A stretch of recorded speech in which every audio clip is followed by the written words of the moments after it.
There is a taste in here that you cannot find in other vegetables.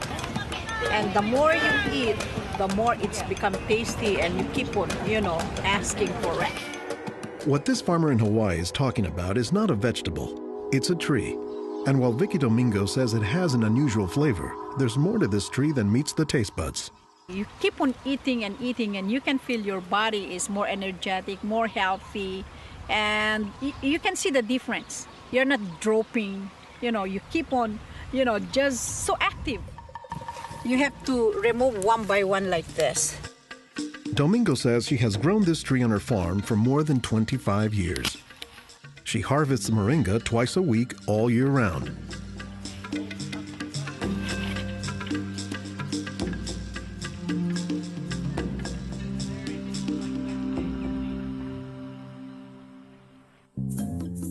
Every week, Domingo sends 1,000 pounds of moringa to the mainland. The rest of it ends up here at a Honolulu farmer's market, where most of her customers have eaten it their entire lives.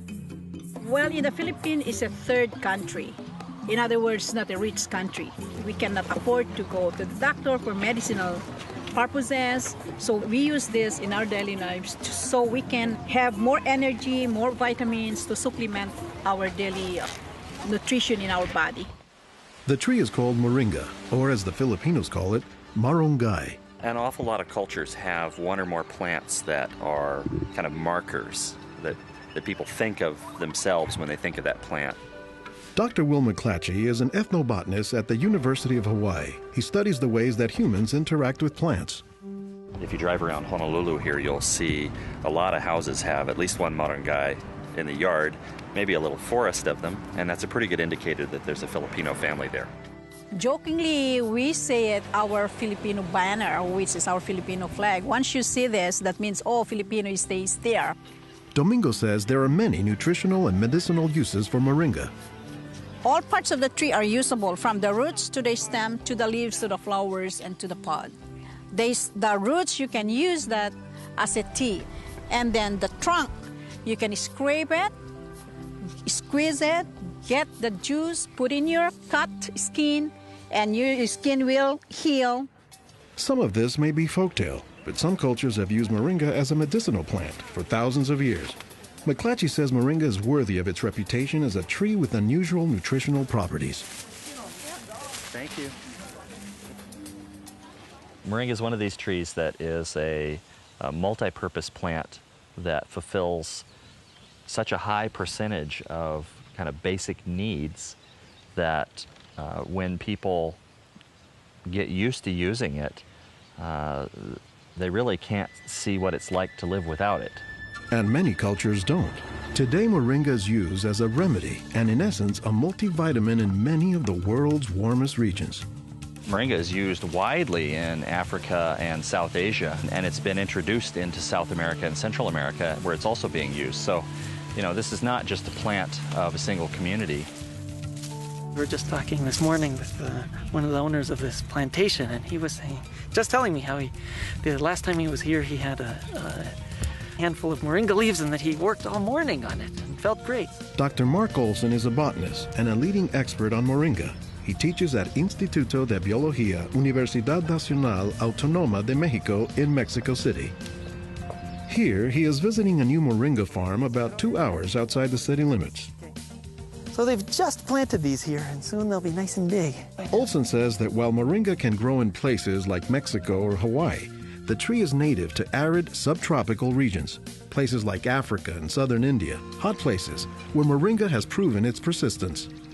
And this is a plant that really does do extraordinarily well in some of the most difficult areas, in areas that are very hot, areas that are very dry, areas where other things are very difficult to cultivate. Look at the little tuber there. This is one of the reasons it survives so well in dry areas. Also, they're storing lots of water in the wood. So that's one of the reasons this is such a remarkable tree. They don't have particularly deep roots. That's sort of a myth about moringas, that they survive because they have deep roots. No, they're storing water in their roots in their trunk. But moringa, says Olson, does a lot more than just survive, despite the tree's sometimes scraggly appearance.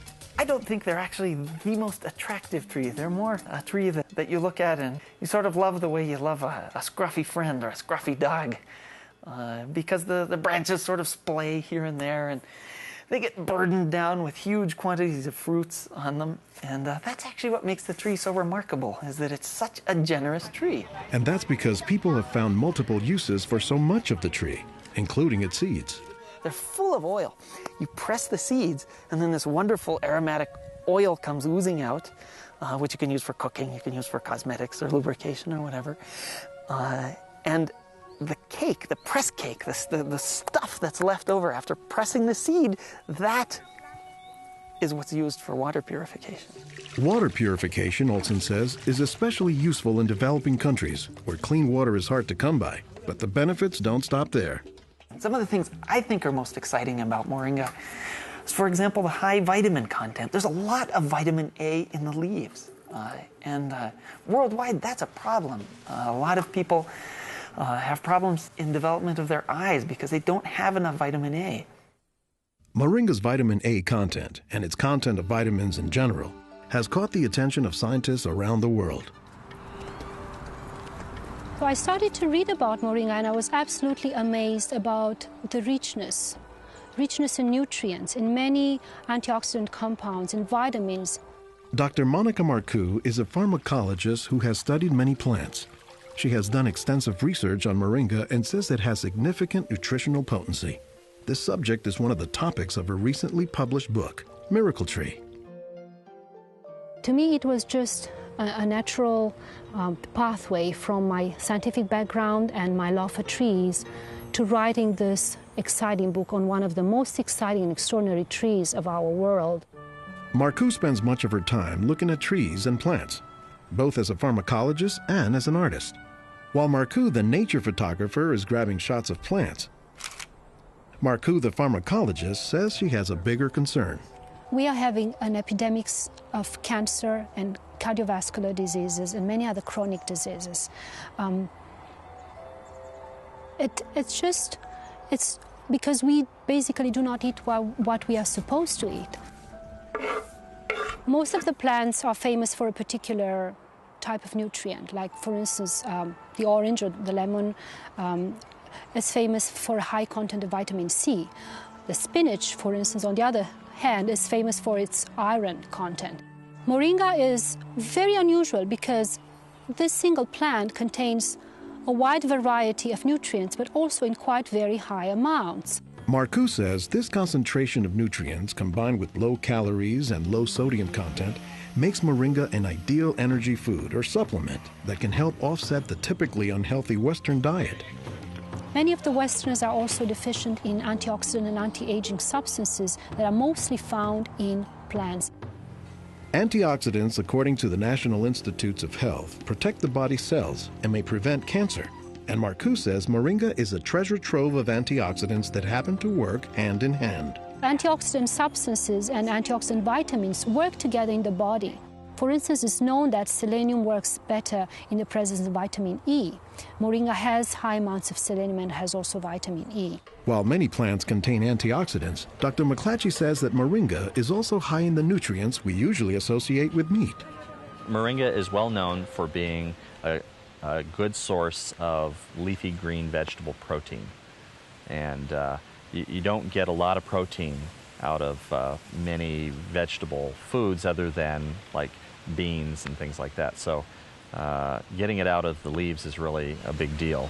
And while there are a few other plants like soy that are protein rich, Olson says moringa is special. I have a lot of food allergies. I'm allergic to wheat, I'm allergic to eggs. Soy tends to be a fairly highly allergenic food. It causes allergies easily in many people. We think that this is because of the form that some of the proteins are in soy. They're apparently in a form that's very simple and fairly easy for the body to assimilate in moringa. According to the United States Department of Agriculture, moringa contains 18 of the 20 amino acids, building blocks of proteins that are found in the human body. And, says Marcoux, moringa is one of the few plants that contains all of the essential amino acids. Moringa contains all the 9 essential amino acids that actually we cannot produce.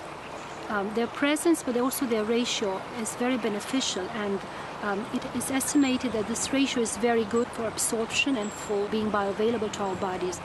Further research is needed to establish the bioavailability of all of moringa's nutrients. But in some places, scientific studies may be too long a pursuit and take a back seat to a harsh reality. In most of sub-Saharan Africa, any baby has a 20% chance of dying before he reaches the age of 5. In some countries, up to 40%. And even those who survive past the age of 5, up to half or more will suffer from malnourished physical and mental development. C'est des lésions de malnutrition. These are lesions caused by malnutrition around the neck and around the waist. They are dry now, but will become permanent scars. As the former regional representative for Church World Service in Senegal for 16 years, it was Lowell Fugley's mission to help local clinics develop ways to save children at risk to malnutrition. Having been born myself into a middle-class American family, I thought it was just by chance that I was born in these conditions and not in the condition of a poor African family in the bush of Africa and living a malnourished life. And so I have a certain obligation to share what I received. In his quest to combat malnutrition, Fugley came across moringa in the late 1990s. It contains more vitamins and minerals in various combinations than you find in any other possible vegetable. And I thought to myself, if this source of nutrition could be made available at the village level, then this could be a very effective tool in preventing malnutrition. What Fugley says he didn't know at the time was that the Senegalese people were already familiar with moringa. It was only through a Peace Corps volunteer working in forestry who told me that, oh, moringa is already growing in Senegal. Not only was it growing, the people had been using it for generations, only they didn't refer to it as moringa. They called it nebedai, which Fugley suspects comes from the English words never die, after the tree's resilience. I ask any Senegalese, do you know the nebedai tree? Oh, yes, my mother makes a sauce from the leaves of this tree. We call it mboum. Every Senegalese knew this tree.